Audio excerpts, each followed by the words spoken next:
Hello friends, मैं हूं आपका दोस्त डॉ यशपाल ज्ञानवाणी पर। आज हम एक बहुत ही इंटरेस्टिंग टॉपिक पर बात करेंगे। क्या हम लोहे को सोने में बदल सकते हैं? ये आइडिया बहुत पुराना है। सदियों से लोग एक जादुई पत्थर, फिलोसोफर्स स्टोन का सपना देखते रहे हैं जो ऐसा कर सके। लेकिन साइंस क्या कहती है? इसे समझने के लिए हमें सबसे पहले एटम्स के अंदर गहराई से देखना होगा। चलो आयरन से शुरू करते हैं। आयरन हमारे लिए एक बहुत ही इंपॉर्टेंट मेटल है। हम इसे हर जगह देखते हैं, हमारी बिल्डिंग्स में, हमारी कारों में और यहाँ तक कि हमारे ब्लड में भी। इसका साइंटिफिक सिंबल Fe है। आयरन की आइडेंटिटी उसके एटम से आती है। आयरन के हर एक एटम के सेंटर में, उसके न्यूक्लियस में ठीक 26 प्रोटॉन होते हैं। ये नंबर 26 आयरन के यूनिक आइडेंटिटी कार्ड जैसा है। अब गोल्ड की बात करते हैं। गोल्ड एक प्रेशियस मेटल है जो अपने ब्यूटीफुल येलो कलर और इस फैक्ट के लिए जाना जाता है कि इसमें जंग नहीं लगती। इसका साइंटिफिक सिंबल AU है। लोग ज्वेलरी बनाने और इन्वेस्टमेंट के लिए गोल्ड को पसंद करते हैं। गोल्ड को आयरन से क्या अलग बनाता है? सीक्रेट फिर से एटम में है। गोल्ड के हर एटम के न्यूक्लियस में ठीक 79 प्रोटॉन होते हैं। तो आयरन में 26 प्रोटॉन होते हैं और गोल्ड में 79 प्रोटॉन होते हैं। ये डिफरेंस छोटा लग सकता है जब हम सिर्फ नंबर्स कहते हैं, लेकिन एटम्स की दुनिया में ये एक बहुत बड़ा गैप है। ये प्रोटॉन का स्पेसिफिक नंबर ही है जो डिफाइन करता है कि कोई एलिमेंट क्या है और उसकी प्रॉपर्टीज क्या होंगी। तो सबसे इंपॉर्टेंट बात जो याद रखनी है वह यह है, एक एटम के न्यूक्लियस में प्रोटॉन की संख्या ही एक एलिमेंट को उसकी आइडेंटिटी देती है। ये किन्हीं भी दो एलिमेंट्स के बीच का फंडामेंटल डिफरेंस है। आयरन आयरन है क्योंकि इसमें 26 प्रोटॉन है।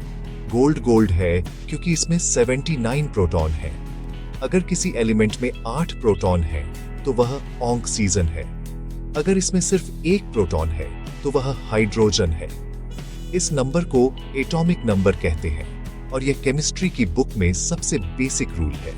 आप एक एलिमेंट की आइडेंटिटी को उसके एटॉमिक हार्ट के अंदर प्रोटॉन के इस फंडामेंटल नंबर को बदले बिना नहीं बदल सकते।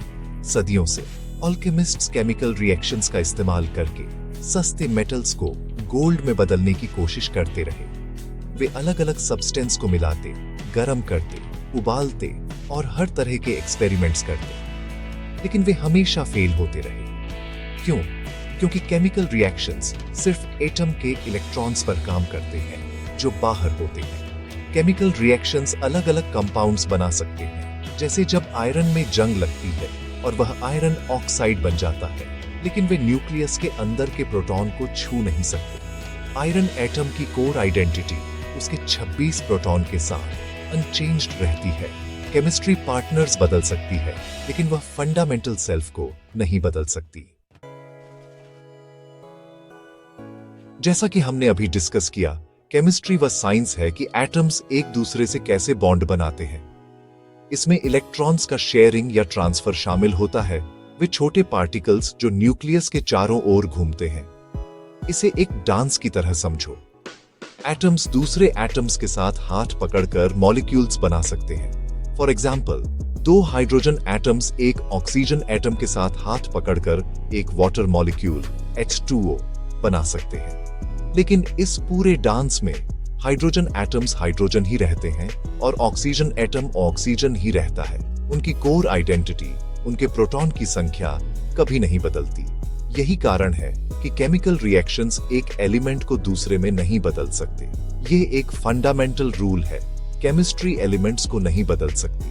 केमिस्ट्री की यह लिमिटेशन कोई फेलियर नहीं है, ये बस ऐसे ही नेचर काम करती है। ये उस साइंटिफिक फील्ड की बाउंड्रीज को डिफाइन करती है। एक एलिमेंट को बदलने के लिए हमें इलेक्ट्रॉन्स से भी गहरा जाना होगा। हमें एटम के बहुत ही हार्ड न्यूक्लियस को बदलने का तरीका खोजना होगा। हमें किसी तरह प्रोटॉन को जोड़ना या हटाना होगा। यह बीकर और बर्नर वाली एक सिंपल केमिकल लैब का काम नहीं है। इसके लिए एक बिल्कुल अलग तरह की साइंस की जरूरत है, एक बहुत ज्यादा पावरफुल और कॉम्प्लेक्स साइंस की। इस फील्ड को न्यूक्लियर साइंस या न्यूक्लियर फिजिक्स के नाम से जाना जाता है। यह न्यूक्लियस के अंदर की फोर्सेस और पार्टिकल्स से डील करती है। तो जबकि अल्केमिस्ट्स केमिस्ट्री का इस्तेमाल करके गलत रास्ते पर थे, एलिमेंट्स को बदलने का सपना पूरी तरह से इम्पॉसिबल नहीं था। इसके लिए बस एक ऐसी टेक्नोलॉजी की जरूरत थी जिसकी वे इमेजिन भी नहीं कर सकते थे। कुंजी पोर्शंस मिलाने में नहीं थी, बल्कि खुद मैटर के कोर को मैनिपुलेट करने में थी।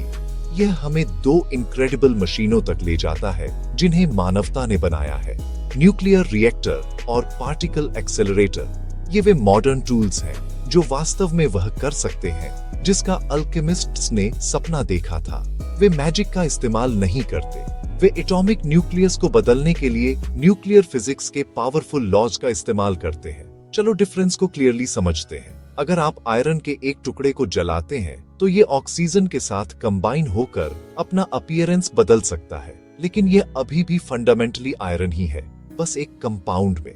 लेकिन अगर आप उसी आयरन को एक पार्टिकल एक्सेलरेटर के अंदर डालते हैं तो आप वास्तव में उसके न्यूक्लियस को बदल सकते हैं। केवल न्यूक्लियर साइंस ही एटम्स को बदल सकती है।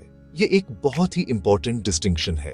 केमिस्ट्री एटम्स को रीअरेंज करती है, जबकि न्यूक्लियर फिजिक्स उन्हें कुछ नया बनाने के लिए रीबिल्ड कर सकती है।